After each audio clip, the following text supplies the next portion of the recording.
All right, ladies and gentlemen, so this is the atomic model I was referring to.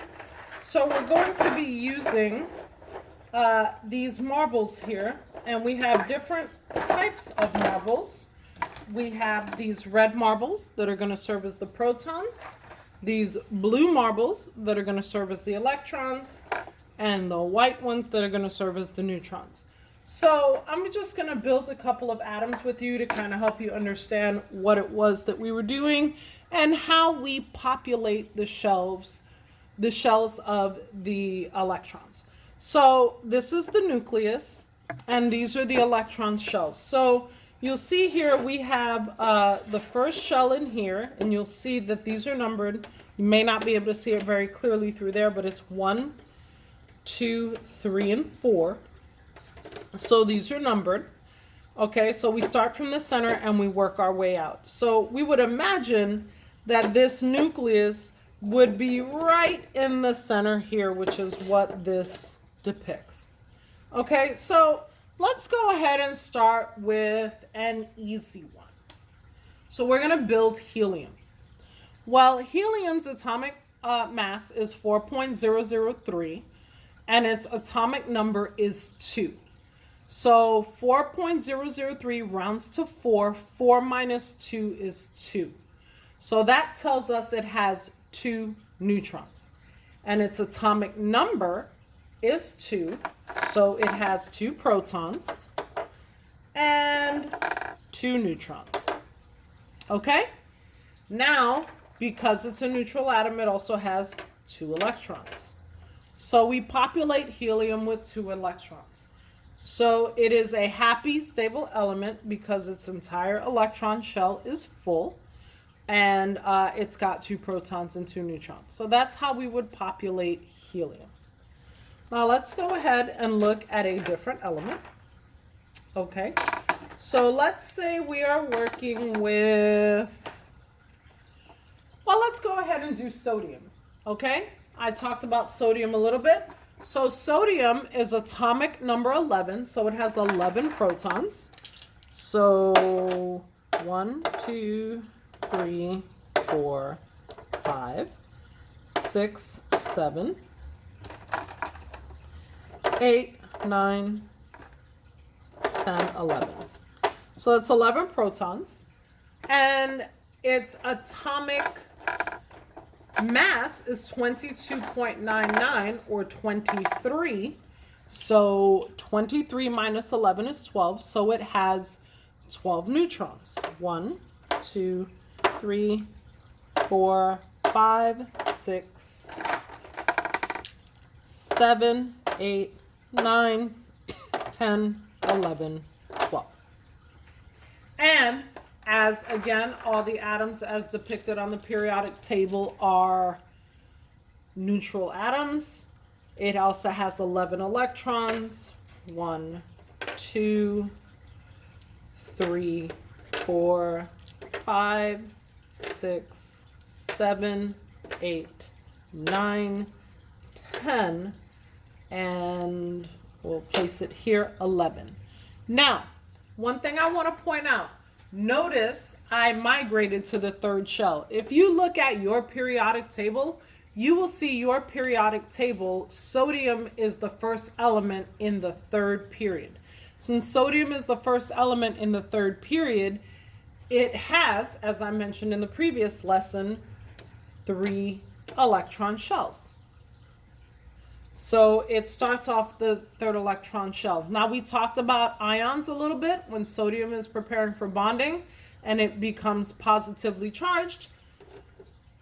You remove 1 electron, it has 1 more proton than electron, and it is ready to bond with another element. And we will actually do an activity very similar to this in the future where we're actually doing atomic bonding. So let's go ahead and get ready for another element. This time, let's work with carbon. Since I showed you carbon in a Bohr model, let me go ahead and show you what carbon would look like here. So carbon has an atomic number of 6, so it has 6 protons. So let's say 1, 2, 3, 4, 5, 6. And it has its atomic mass is 12.011. So 12 minus 6 is 6. So we're looking at 1, 2, 3, 4, 5, 6. So we'll go ahead and make this look a little bit more even. It's got 6 neutrons. Now, because this is neutral, it has 6 electrons. 1, 2, and then 1, 2, 3, 4, 5, and, oh, I'm sorry. 1, 2, 3, and 4. So you will see here that it has a grand total of 6 electrons. 1, 2, 3.